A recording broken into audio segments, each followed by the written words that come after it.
Hey, everybody, and welcome to another deep dive with yours truly. You guys sent in some great questions about relationships and red flags after listening to that Unleash You podcast. So, we are going to dive into all of that today. I was pretty shocked, honestly, by some of the stats they shared about just how common red flags are. Yeah, I mean, it really makes you think. For sure. So much to unpack. Okay, so before we even get into the specific red flags, I want to go back to something the podcast host talked about. You know how they said that self-respect and boundaries are kind of like the foundation for any healthy relationship? Oh, yeah, for sure. Like, super important. So I'm wondering, like, what do you make of that? How do you see that playing out in real life? Well, I mean, think about it. If you don't even respect yourself, how can you expect anyone else to, right? And without boundaries, it's like you're just setting yourself up to be taken advantage of. Yeah, totally. And it's not just like a theory. The Unleash You host actually told this story about a friend who just totally ignored some early red flags because they thought, oh, everyone has Oh, flaws. I know that feeling. But those like small issues, they just kind of snowballed into these huge problems. I mean, it really affected their well-being. It's easy to brush things off at first. Wow, that is a good reminder that those small things can actually be really significant. Kind of like, ignoring a crack in the foundation of a house. Eventually, the whole thing could just crumble. Yeah, that's such a good analogy. And that's exactly why recognizing those red flags early on is just like super important. So true.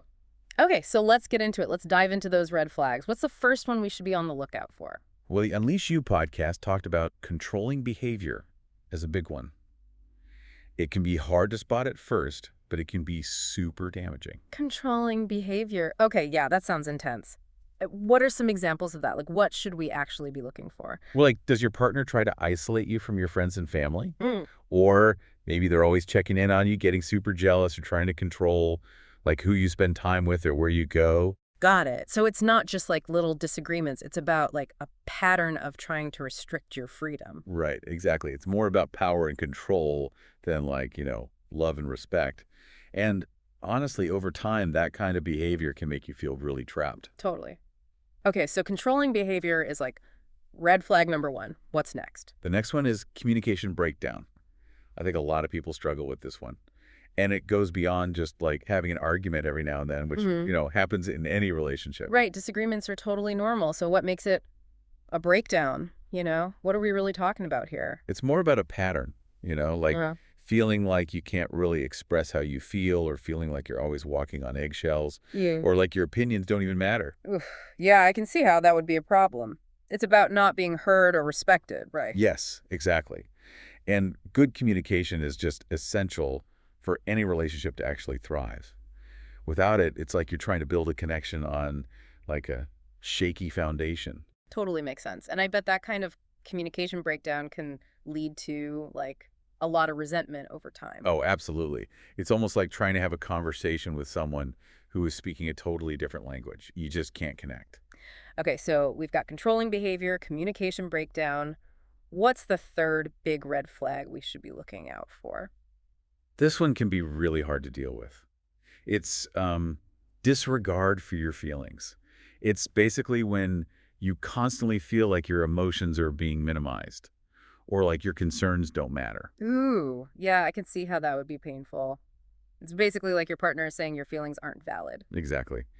And that can really mess with your self-esteem, make you question yourself and stuff. So if you're always feeling like your feelings are being ignored, that's a huge red flag. Big time. Like It's a the sign of very disrespect. Yeah. It shows that your partner doesn't care enough to understand what you're going through. Yeah.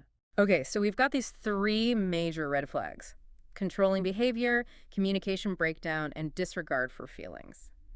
These sound like some pretty serious issues. So why are they such a big deal?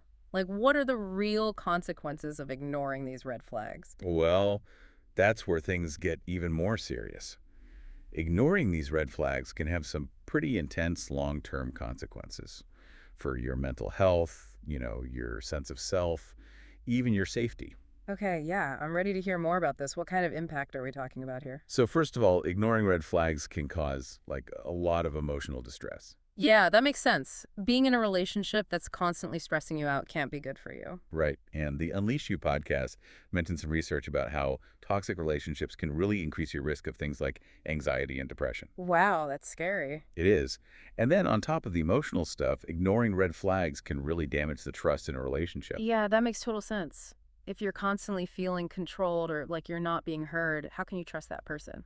Exactly. And once that trust is broken, it's really hard to get it back. It's like trying to build a house on sand, you know? Not a good foundation. Okay, so emotional distress, loss of trust. Anything else? Are there other consequences we should be aware of? This is the scariest one. Ignoring red flags can actually escalate to abuse. Whoa, abuse. That's serious. Are you saying that every relationship with these red flags will turn abusive? No, not necessarily. But it's important to understand that these red flags can be like early warning signs. Got it. So it's not about like jumping to conclusions, it's about recognizing the potential for things to get worse. Right. And abuse isn't always physical. It can be emotional, verbal, psychological, financial, all kinds of things. Yeah, that's a really important point. Abuse isn't always obvious, but it can be just as damaging. Absolutely. And honestly, the stats on this are pretty alarming. That podcast pointed out that something like 1 in 3 women and 1 in 4 men experience some form of abuse in their lifetime. And these aren't just numbers, you Yeah. know? These are real people. Wow, that is really sobering. It really puts things in perspective. This is a big deal. It really is. And Yeah. it's definitely not something to take lightly. Okay, so we've talked about these red flags, the potential consequences of ignoring them. It's heavy stuff, but now I think the question is, what do we do about it? If we see these red flags in our own lives, what can we actually do? Yeah, that's the big question, right? Yeah. Luckily, the Unleash You podcast had some really good advice on that. Okay, great. Let's hear it. What do they suggest? Well, they said the first step, and this is super important, is self-reflection, Oh, okay? right. Take some time to think about what you need, what your values are. Yeah, that makes sense. What are your deal breakers in a relationship? Yeah. What are you absolutely not willing to put up with? Right. So it's about like setting those boundaries for yourself before you even start talking to your partner. Exactly. Because if you know what's important to you, you're less likely to let those things slide. Yeah, I can see that. And once you have that figured out, then it's time to actually communicate those concerns to your partner. Okay, so that's the part I think a lot of people like dread, right? Having those difficult conversations. Oh yeah, for sure. It can be tough. Any tips on how to like approach that? Well, honesty is key. Yeah. You got to be open, express your feelings without blaming or attacking your partner. Right. So more like I feel hurt when you do X instead of you're always doing X. Yes, exactly. It's about focusing on the impact of their behavior, not just pointing fingers. That's good advice. I think that would make it a lot less confrontational. For sure. And remember, you don't have to go through this alone. That's so true. It can be really helpful to have like a support system, right? People you trust. Absolutely. Talking to friends, family, or even a therapist can give you some perspective, help you process your emotions. Yeah, like having someone to bounce ideas off of and make sure you're not, losing it. Exactly. And if you're feeling really stuck, professional help is a great option. Yeah. Therapy can be super helpful in those situations. Therapists are trained to help you navigate this stuff and, figure out what's best for you. Totally. Okay, so we've got self-reflection, communication, support systems, and professional help. These are all really valuable tools. They are. But what if, like, even after all that, the red flags are still there? What if the relationship just isn't healthy? Well, that's when things get really tough. Yeah. And it's something that Unleash You talked about, too. Sometimes leaving the relationship is the best thing for you, even if it's hard. Yeah, I can see that. But Right. making that decision, like actually leaving, that's got to be so difficult. Oh, it definitely is, especially when you still have feelings for the person. Exactly. So how do you even begin to like create a safe exit strategy? That sounds kind of overwhelming. It can be, but it's possible. Mhm. First, you really got to evaluate the relationship.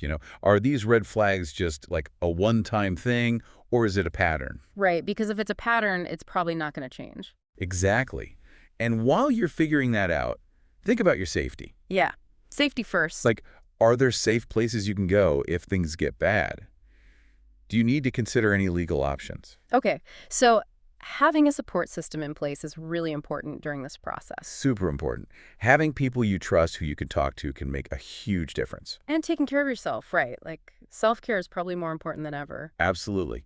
Make sure you're eating well, sleeping enough, doing things you enjoy. Easy to forget about that stuff when you're going through something tough, but it's so important. It really is. And finally, no matter what you decide, you need to set boundaries. Boundaries, yeah. Like, really define what you're okay with and what you're not okay with.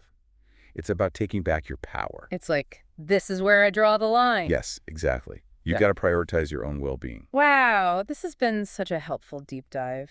I think so, too. It's kind of intense, but it's so good to talk about this stuff. For sure. Awareness is key. Exactly. The more we know about red flags, the better we can handle those situations. Right. Knowledge is power. And speaking of knowledge, I loved that quote from the Unleash You podcast.